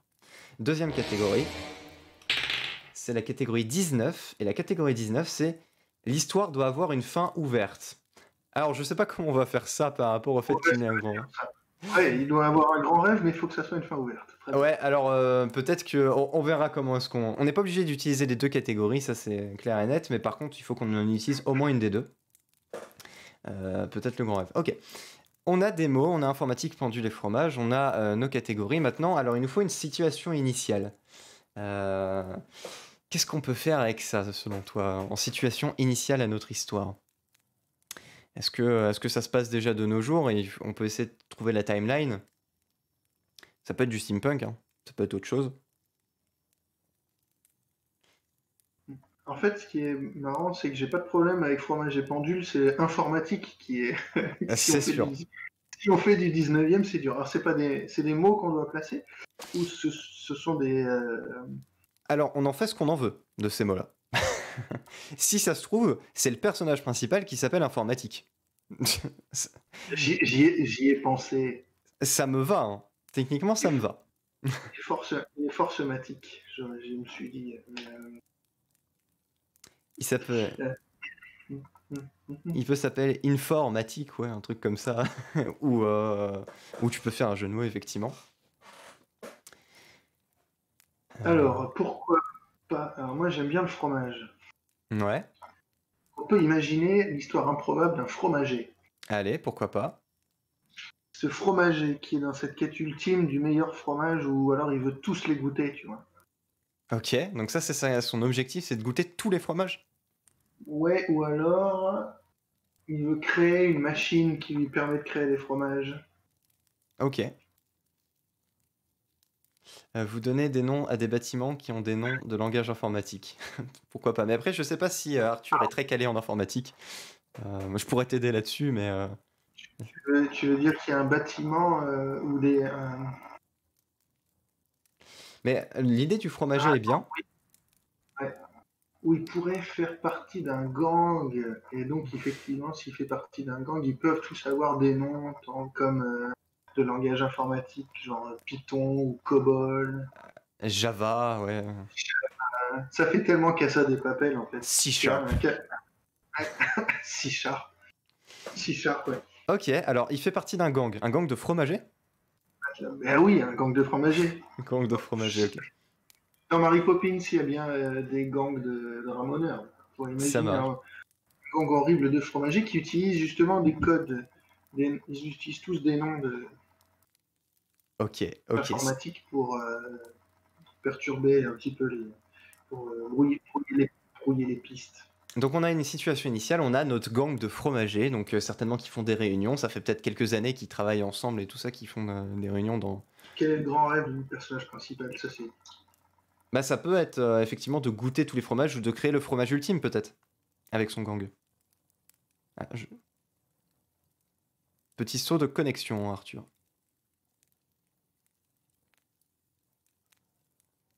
Ah, on a de nouveau perdu Arthur, c'est bon? On te Ouais, c'est retrouve? bizarre. Ouais, bah écoute, ça fait des sauts de temps en temps, mais ça fonctionne. Ok. Un gang ou une société secrète de gens Une... qui goûtent les fromages. Ok, donc ou qui goûtent ou qui en créent, parce que ça peut être des gens qui en créent, hein. Une société secrète de gens fromagers. Euh, Mm. Et le but, ça serait de créer le fromage ultime, le seul fromage de référence, peut-être. Donc le fromage des fromages, tu vois. Ouais, d'accord, ok. Bah du coup là on a ouais une situation initiale, on a notre société secrète. Ils veulent créer du coup le fromage des fromages. Ça serait quoi l'élément perturbateur? Euh, Est-ce que est-ce que par exemple il pourrait pas y avoir un espèce pas de sorcier mais quelqu'un qui arrive, qui rejoint leur clan et qui leur parle d'un ingrédient secret qu'ils pourraient peut-être trouver dans un voyage, un, un voyage quelque part dans un pays étranger ou quoi, avec l'ingrédient pour faire le meilleur fromage à ajouter à ou avec la vache sacrée, The Vache, qui fait le meilleur lait. Je te sens perplexe. Non, non, non, parce que moi, quand je pense fromage et voyage, à part en Europe, il n'y a pas beaucoup de fromage. Mais le seul fromage qu'on trouve partout pour avoir été en Jordanie et dans un trou paumé au Vietnam, c'est la vache qui rit. Je pense qu'il y a peut-être un truc à jouer avec la vache qui rit qu'on trouve partout. Et, D'accord. mais si on peut aller chercher une vache sacrée, c'est pas mal. La vache. Après, il faut raccrocher avec le pendule. Ça, c'est plus compliqué. Ouais, alors le pendule, le pendule. Ou alors, ce gang de fromagers essaye de réfléchir à. Il y a une sorte de malédiction qui vient pourrir tous les fromages. Aucun fromage ne prend. Et ça les perturbe beaucoup. D'accord. Donc là, il y a une malédiction. D'accord. Cette horrible malédiction qui touche les fromages. Donc l'idée, ce serait de vaincre cette malédiction, ce serait ça le but ultime. Oui, mais après, ils peuvent effectivement voyager pour aller. Ok. Donc on a notre situation initiale. Donc on a notre confrérie du fromage.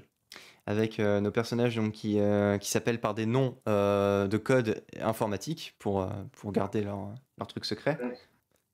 Et du coup, ils veulent lutter contre une malédiction qui fait. Donc, j'ai pas compris que le fromage en fait a perdu de son intérêt. Le fromage ne prend pas, c'est-à-dire qu'il n'y a plus de fromage. Le lait ne se caille pas. D'accord, ok. Ah oui, effectivement. Donc, il y a ce problème-là. Donc, ils partent en voyage, je suppose, pour essayer de trouver ça. Et c'est là où ils pourraient tomber sur un genre de sorcier qui utilise un pendule pour sa magie. Pourquoi pas, hein? Ouais. Ouais, ça peut être pas mal, ça. Donc, ils arrivent à. Un pendule qui les aide à. Ah oui, le pendule qui les aide à localiser le sorcier, tu veux dire? Non, le sorcier peut les aider, ça Ah peut oui. être. Pour les aider, je sais pas où, à aller chercher à trouver, à retourner à l'origine des fromages, qui est trouver la sacro-sainte grande meule, ou la grande meule à fromage, ou un truc comme ça, tu vois. Ça marche, ok. Voilà, là jusque-là, ça me va très bien, ça me parle à peu près. Ok. Et donc, ils partent à cet endroit-là, l'endroit où où le sorcier les guide, c'est ça? Et ils la trouvent, Ouais. certainement. Est-ce qu'ils rencontrent une quelconque péripétie sur le chemin? Bah, si c'est un gang il faut forcément qu'ils rencontrent à un moment donné les agents de cette malédiction, qui vont les empêcher, qui ont eu vent de leur quête et qui vont forcément à un moment donné, D'accord, ouais. par le biais de moult péripéties, les, les empêcher d'atteindre la grande meule. D'atteindre la fameuse grande meule qui pourrait tout. Ok, donc peut-être des courses-poursuites en voiture, des fusillades, on s'autorise tout, hein. Mais oui, des jets de mode de beurre, des trucs comme ça pour que ça glisse. À la limite, ouais. Ça part vraiment au truc très loufoque, moi ça me va très Produits très bien. laitiers, c'est le fromage. C'est ça. En fait, il y a tous les produits laitiers, mais il n'y a pas le fromage. En fait, c'est ça. Et du coup, ils utilisent tout ça. Ok, ok, très bien. Du coup, l'élément de rééquilibrage, c'est qu'ils finissent par trouver cette grande motte. Ils finissent par trouver ce fromage, je suppose. Ouais, ils trouvent la meule. Ils trouvent la Et meule, pas la motte. Oui. ils trouvent la meule. Alors attends, parce qu'on n'a pas, on ne sait pas ce que fait enfin, on ne sait pas quelle est l'origine de la malédiction. Et ça, c'est important pour notre récit. Oui, tout à fait. Pour qu'ils puissent trouver, oui ou non, leur, qu'ils puissent trouver, oui ou non, le dénouement à la meule. Et, euh, Eh bien, écoute, est-ce qu'on pourrait pas dire que... Ouais, parce que c'est assez conceptuel, le fait que le fromage ne prenne pas. C'est assez conceptuel. alors, je sais pas, il faudrait regarder sur Internet les causes. Ouais. Après, on n'est pas obligé Causes de faire de de... l'ultra-réalisme non plus, hein. Non, mais c'est ça qui est rigolo, notamment dans les romans à la Terry Pratchett, c'est que ça part dans n'importe quoi. Et quand on gratte un petit peu, tout se tient. Ça a du sens, ouais. C'est pour ça que. euh, J'aime beaucoup cette malédiction, dit Lucky Poire.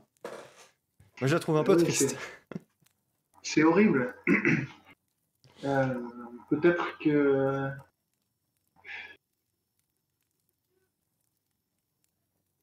Ce sera une très belle campagne de Donjon de Nalbuck, c'est vrai. Je sais pas si tu connais le Donjon de Nalbuck, mais Je connais, ouais. ça Je pourrait connais. marcher. J'ai pas joué au jeu de rôle pour le coup, mais. Bah, c'est surtout la saga audio hein, Ouais. qui prime et la BD. Mais oui. Alors, ouais, cette malédiction, bah, peut-être simplement, ouais, je sais pas, c'est une malédiction qui retire cette espèce de procédé qui fait que d'habitude ça fonctionne et que ça fonctionne pas. Et que il faut détruire la meule pour simplement casser le maléfice.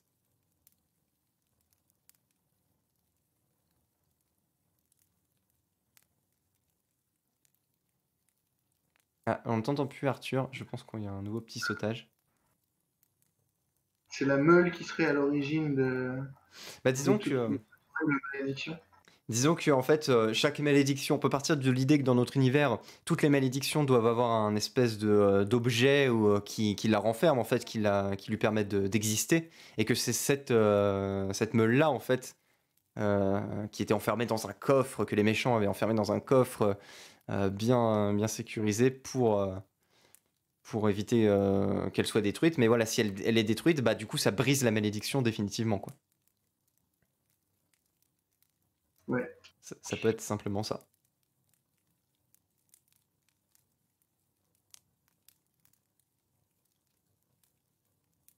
Une je autre... réfléchis. Je réfléchis en même temps. Vas-y.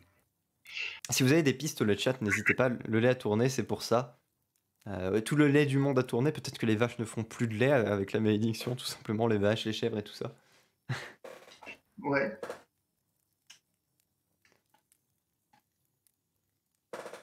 Ouais, ça peut... les vaches ne font plus de lait. Mais pourquoi? Qu'est-ce qui... Ou alors ce sont les vaches qui en ont marre de faire du lait.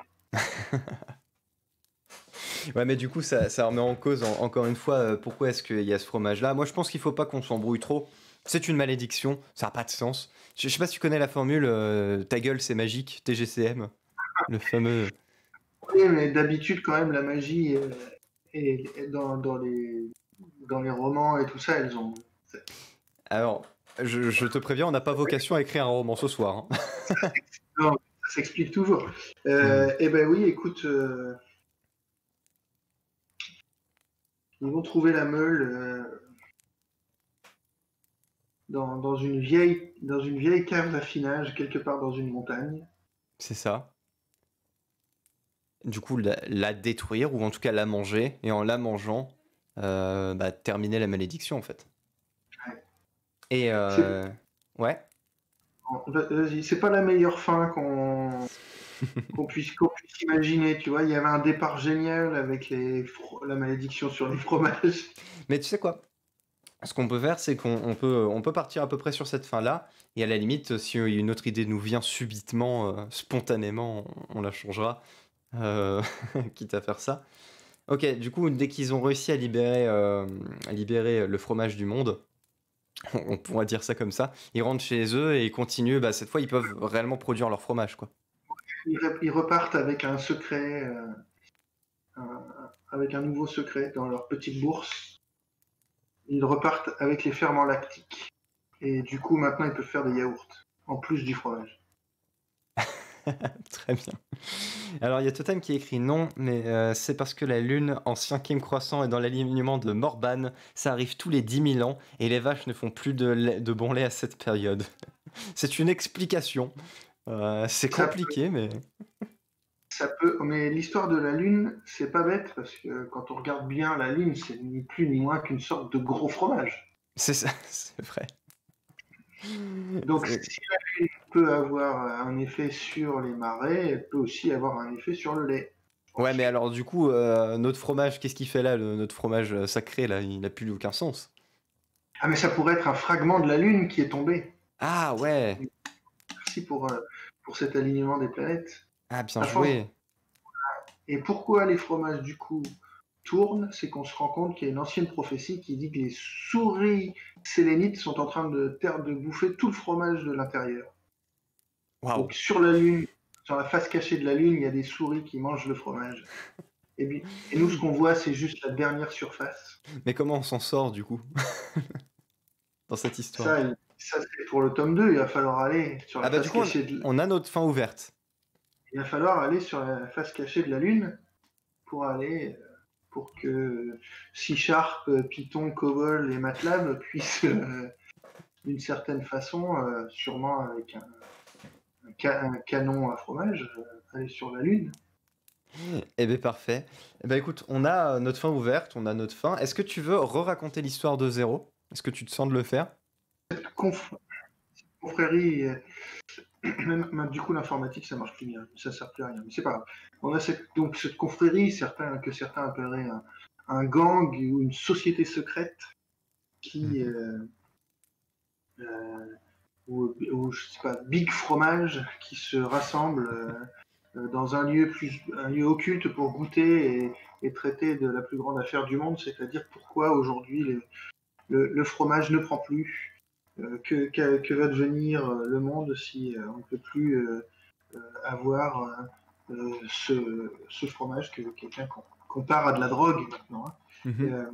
Ils sont donc tous appelés par des noms informatiques pour arriver. Je pense qu'on a reperdu Arthur. On le retrouve.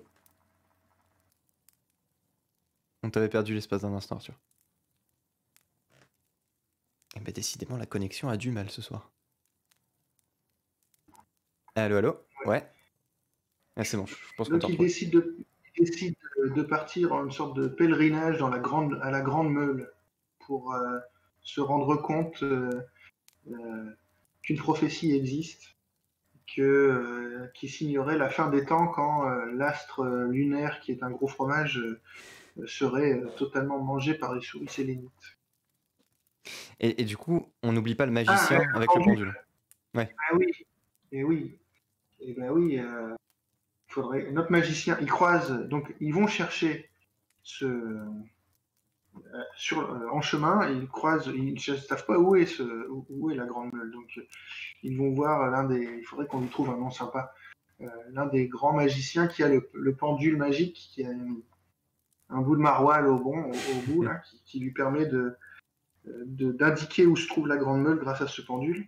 Pourquoi pas le Majoual? Et donc il trouve le Majoual, c'est ça. Le Majoual, qui aurait une sorte de pendule avec un crottin de chavignol au bout, qui indiquerait comme ça sur un plateau de fromage où se trouve qui représenterait la surface de la Terre plate, forcément. Forcément. C'est un plateau. Qui lui indiquerait le chemin. C'est bien à chaque fois qu'on en rajoute, qui indiquerait le chemin de la Grande Meule. Parfait. Et cette Grande Meule, voilà. D'où la prophétie des souris sélénites qui mangent. Ok. C'est pas mal. Il faudrait qu'on mette ça à plat pour ton site internet. Ben, ce serait parfait. Et ce serait parfait. Ça nous fait un très très beau compte. Vous en pensez quoi, le chat? Est-ce qu'on a rempli, est-ce qu'on a utilisé vos mots? Je pense que oui. Est-ce qu'on a respecté au moins une condition? Oui, on a une fin ouverte pour le coup. Qui peut même mener pour le tome 2 sur ce perso principal qui va résoudre son grand rêve d'aller enfin découvrir la Lune. Pourquoi pas? Et c'est quoi d'ailleurs? Parce qu'on a cité, c'est lequel de nos personnages, le héros? C'est Python? C'est C Sharp? Il faudrait qu'on regarde dans les langages informatiques s'il n'y en a pas un qui peut se rapporter un petit peu au fromage, même de façon capillotractée. Alors, il y a Totime qui nous parle de Magic. Magic, je ne connais pas ce langage, pour le coup. Mais je sais pas, je vais regarder vite fait les noms de langage, parce que là, il n'y en a pas qui me viennent. Liste, langage informatique. Sharp, c'est pointu, ça fait un peu une part de fromage. Oui, un C pointu, ça fait une part de fromage. Le Swift, l'objectif C. Le C++. Il y a Moonscript. Le Moonscript, mais c'est un dérivé du JavaScript, je crois, mais pourquoi pas? Ah non, tout. Ok. Eh ben le Moonscript, il s'appelle Moonscript. Pourquoi pas? Voilà. Il avait sans le savoir, un nom dédié à cette quête. Mais c'est ça, il y a tout qui se regroupe. Ok. Très bien, très bien. Eh bien écoute, on a notre histoire, notre fabuleuse petite histoire. On va pouvoir passer à la suite de ton aventure à toi. Cette fois, c'est moi qui l'ai concoctée en l'occurrence. Tu as du coup décidé de rejoindre ton roi pour le protéger en priorité, au détriment peut-être de gens qui tu entends des coups de feu dans le hall en fait de l'accueil. En arrivant auprès de ton roi, est-ce que tu demandes à des hommes peut-être de décharger la sécurité du roi pour aller sécuriser un peu plus le hall ou pas? Oui, j'en garde un avec moi et puis j'ai confiance en mon équipe. Elle va forcément pacifier d'une certaine façon. D'une certaine façon, s'il faut sortir les Gatling, on sortira les Gatling. Pourquoi pas, quitte à tuer les civils avec, on s'en fiche. La vie de notre monarque est plus importante que tout. Ça marche. Ça va faire plaisir à Lucky Poire ce que tu nous dis là ce soir. C'est parfait. Ah oui? D'accord. Non, je dis ça sur le ton de l'ironie. On va voir comment il va réagir là. Je pense qu'il va parler incessamment sous peu. Ok. Du coup, toi, tu as réussi à prendre l'information. Enfin, tu as réussi. Tu as discuté avec le camarade tout à l'heure qui t'a informé de la traîtrise du haut conseiller du roi. Ce qui fait que bah, tu as toujours un œil vigilant sur ce haut conseiller. Et tu le vois dégainer une lame, une espèce de petite dague très très belle, et s'approcher du roi. Quel est ton réflexe? Est-ce que tu dégaines ton arme? Est-ce que tu y tires dessus? Est-ce que tu plonges pour... Comment est-ce que tu réagis par rapport à ça pour l'arrêter?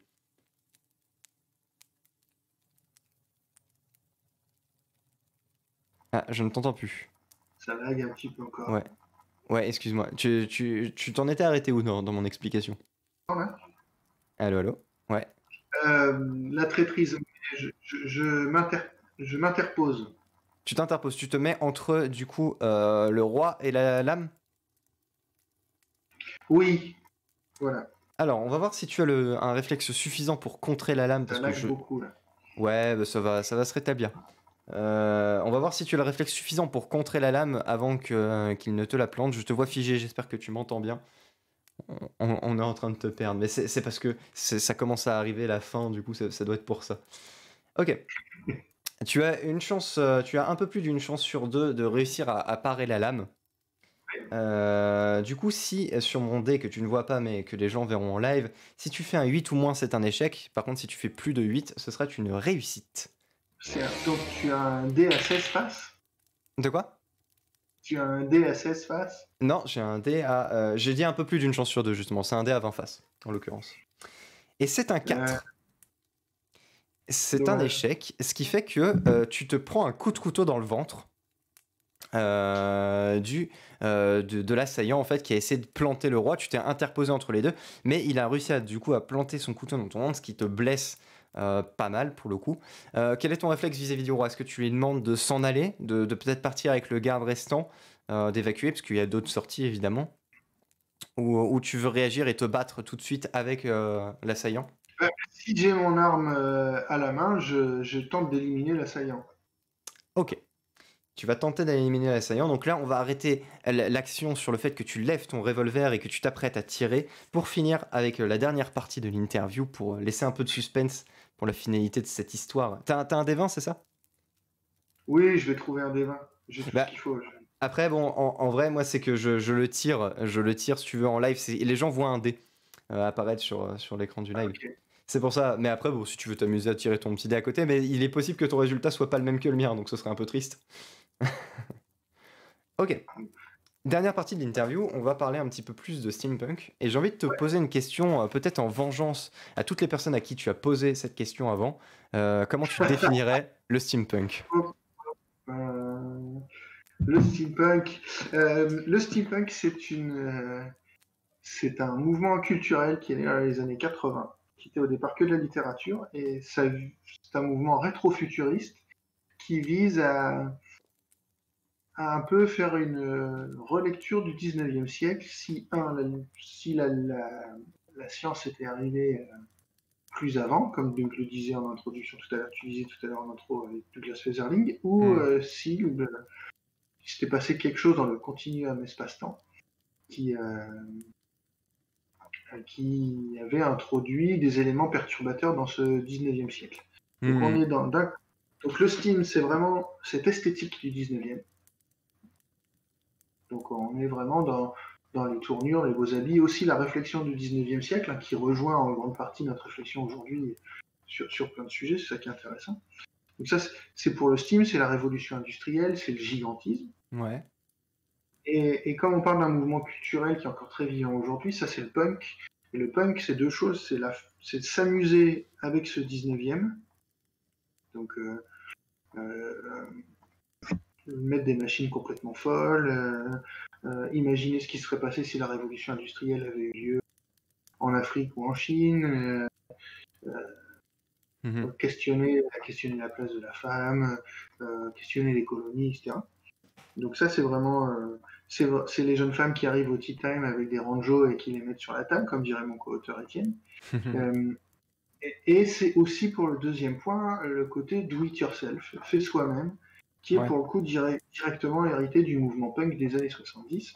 Donc dans les années 70, quand le mouvement punk est arrivé, il voulait un peu apporter une sorte de contre-culture, se passer des médias de masse. Donc ils ont inventé leurs propres moyens de communication. On appelait ça à l'époque les fanzines. C'est un peu les blogs d'aujourd'hui. Les fanzines qui étaient faits de briques et de broc, qui étaient photocopiés. C'est des petits magazines en fait, photocopiés avec des photomontages, voilà, agrafés et puis distribués un peu partout dans les lieux culturels. Et se sont aussi inventés un style vestimentaire fait par eux-mêmes, par leurs Ok. propres moyens. Et ce côté do it yourself aujourd'hui, il est hyper important dans la communauté steampunk où on va plutôt privilégier le recyclage et le fait soi-même dans ses costumes plutôt que d'aller acheter des choses sur internet, des choses toutes faites. On va plutôt, et quand on doit acheter des choses toutes faites, on va plutôt aller sur des sites d'artisans pour aller. Hmm. Ok, ok. Un petit bug technique, là, ça a l'air de revenir. Ok, bah, très bien. Ça fait quoi de répondre à cette question? En fait, tu as déjà répondu à cette question plus d'une fois.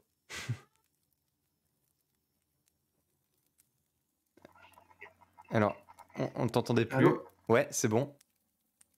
Oui.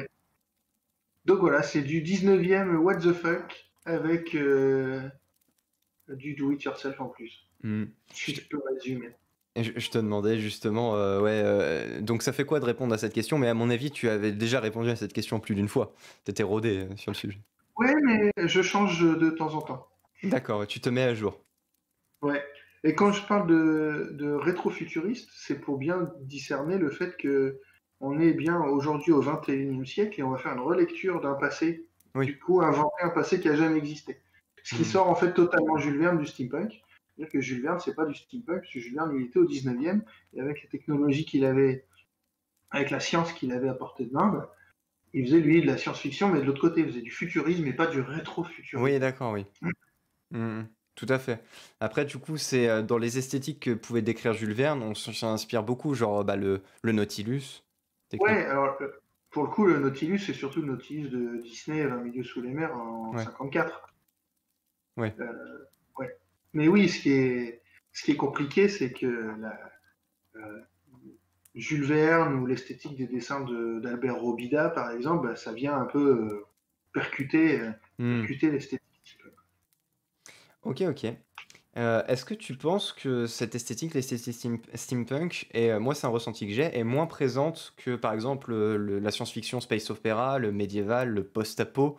Est-ce que tu trouves que c'est moins présent quand même? Moi j'ai un peu ce ressenti, mais tu vas me donner ton avis. C'est moins présent à Bah, quel, à quel on, ni- à quel on a niveau. peut-être moins de... Alors peut-être pas dans la littérature, mais en tout cas en termes de cinéma, c'est beaucoup plus facile je pense Ah de oui, te citer 1000 références dans ce qui est très grand public en fait.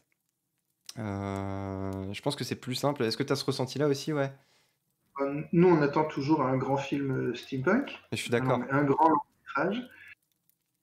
Euh, Tu Après, parlais, quand on, ouais, tu parlais, je te coupe par rapport à ça, tu parlais dans un de tes podcasts de Mortal Engine, donc il devait pas être sorti au moment où tu en parlais. Est-ce que tu l'as vu entre-temps? Oui, et c'est pas du tout, c'est plus du tout steampunk. En fait, le bouquin d'origine est clairement steampunk, et là Hmm. aujourd'hui, il y a des petites choses, mais c'est plus l'esthétique steam qu'on. Et puis, même en termes de scénario, ça fonctionnait pas bien. Enfin, c'était mal amené, j'ai trouvé, pour le coup. Je... On espérait, on l'a pas Hmm. eu. C'est pas grave, quelqu'un d'autre le fera, et puis voilà. Espérons-le, ouais.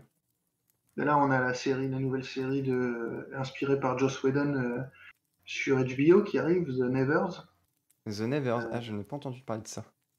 il se passe et en fait, il y a une sorte de, je sais pas si c'est une malédiction ou pas. Il se passe quelque chose en Angleterre qui touche toutes les femmes.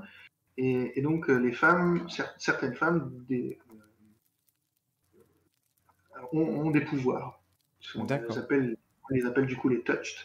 Et ces pouvoirs, c'est un peu comme les pouvoirs de super-héros, vont un peu bouleverser toute la société raciste et patriarcale de l'Angleterre du 19e.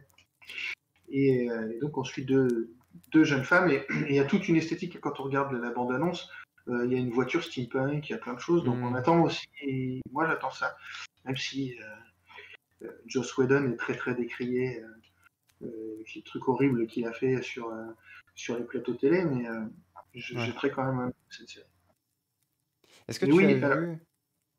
Vas-y, je t'en prie. quand on pourra retourner en convention, n'importe quelle convention geek, il y a toujours des steampunk qui sont là.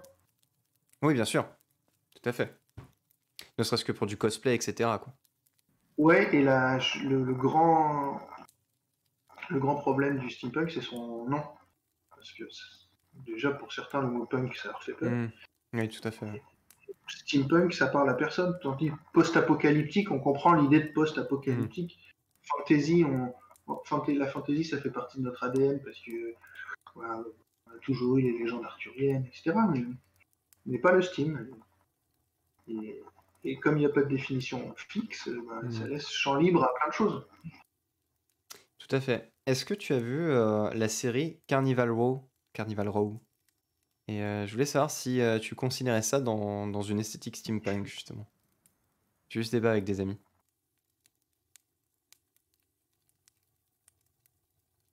Ah, on a Ok. encore une petite coupure, ouais. Allô, allô? Répète-moi ta question. Ouais, on va y arriver. Est-ce que tu as vu du coup Ça n'a la pas marché. série Carnival Row? Hmm.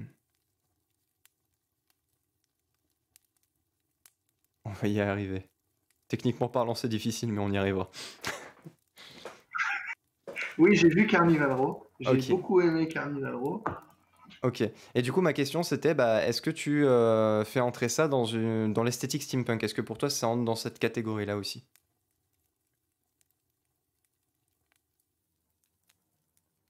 Eh ben, dis donc! Internet, c'est compliqué.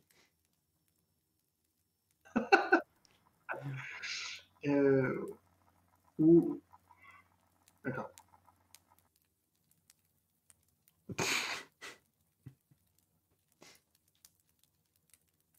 Oui, c'est bon. Ok, c'est bon, on est ensemble? Moi, je le mets dans mon steampunk parce que c'est vraiment que moi. Il n'y a pas de machine extraordinaire, sauf s'il y a plusieurs épisodes avec des éplats un peu particuliers. Donc, Mhm. du coup, on pourrait le mettre dans le steampunk.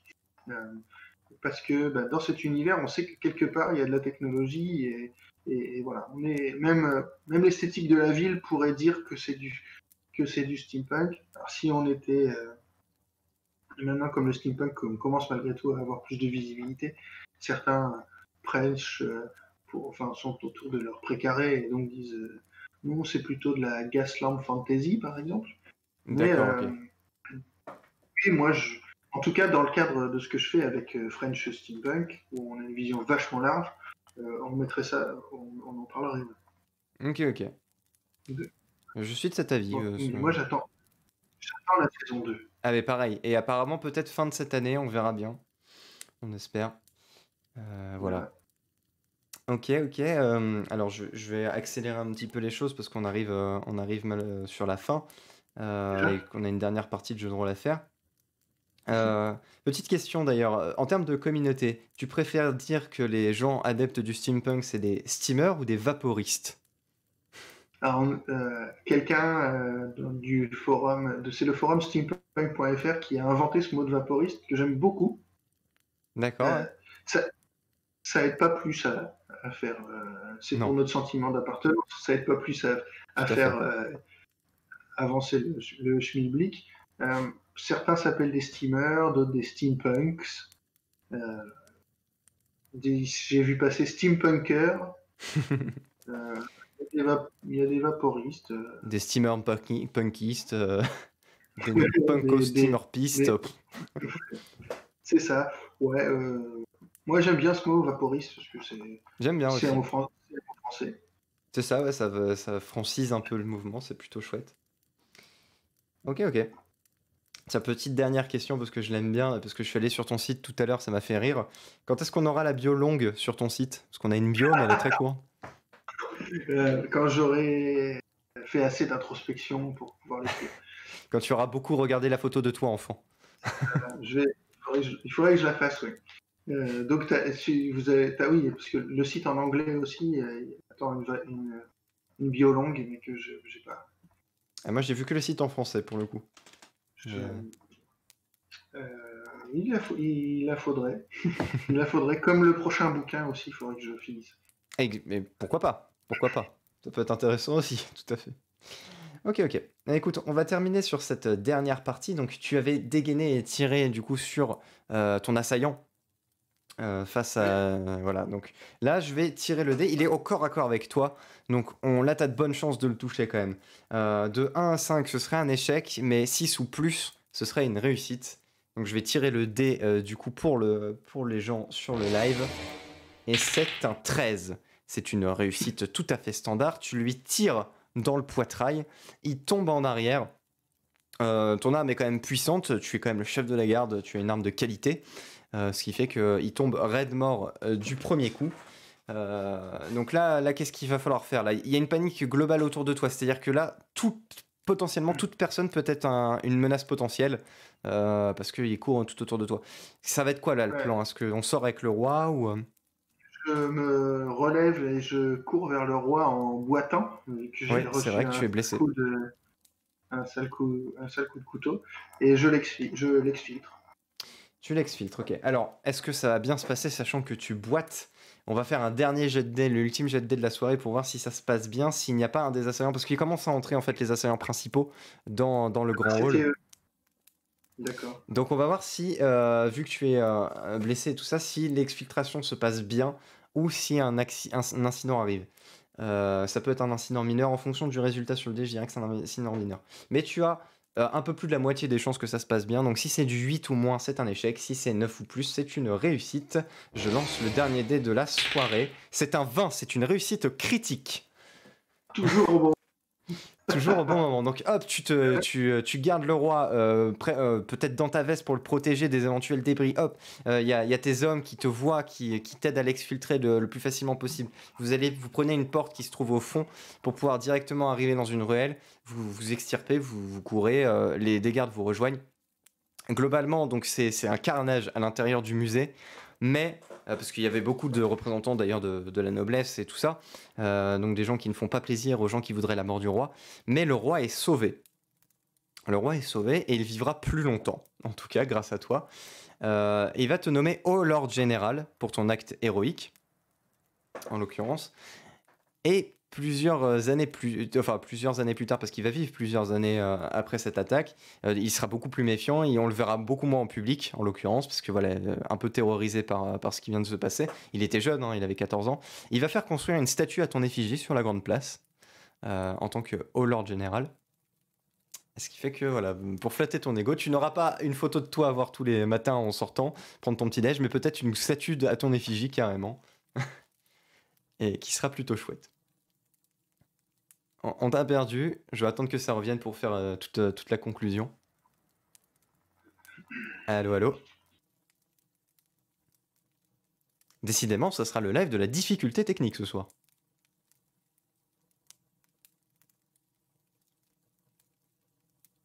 Pendant ce temps-là, j'en profite pour en dire à toutes les personnes qui me découvrent, n'hésitez pas à cliquer sur le petit cœur pour me follow. Je le dis en fin de live. Ouais, Lucky Port qui me dit tout est cassé. Ouais, on est en train de perdre Arthur, mais je sens qu'on va bientôt le récupérer. Moi, j'y crois. J'y crois en cœur et encore. C'est le plus long lag. J'en profite pour balancer les liens. Ouais, tu fais bien. C'est le plus long bug qu'on ait eu jusqu'à présent.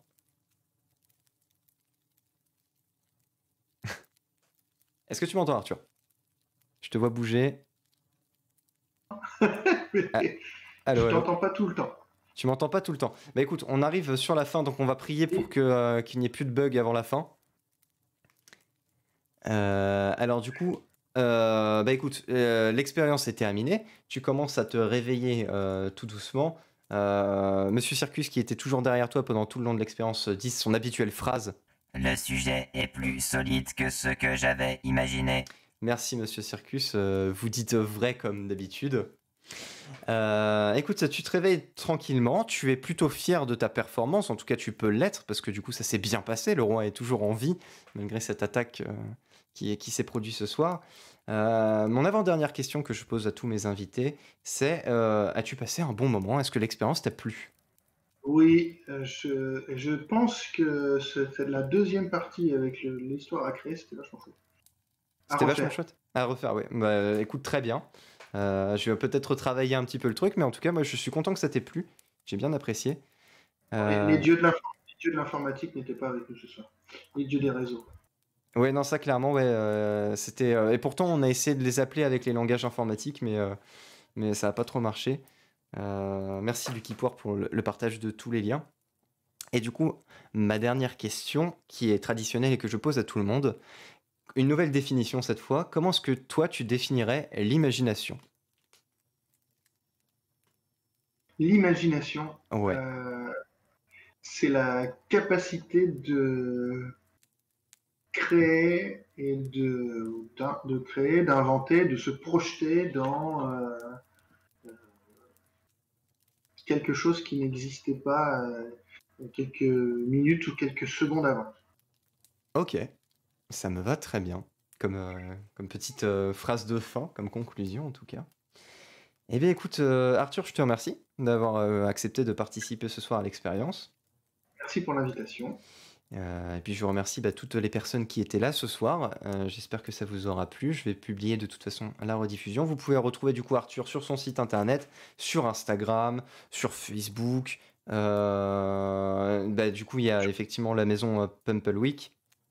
Le groupe French Steampunk, il y a une page Facebook, il me semble, du groupe French Steampunk. Oui, ouais, c'est surtout là où on est actif. Alors, attends, justement, en direct live, est-ce que je suis dessus? Je sais même plus. C'est french-steampunk.com. Oui, French Steampunk. Il y en a plein, il y a un groupe French Steampunk, Ouais. c'est aussi chez nous. Mais normalement, il y a une fanpage French Mais Steampunk. je dois être dessus parce que je vois tout sur le groupe French Steampunk, ouais, 6300 membres, je crois que je suis dessus. Ça, c'est le groupe, ouais.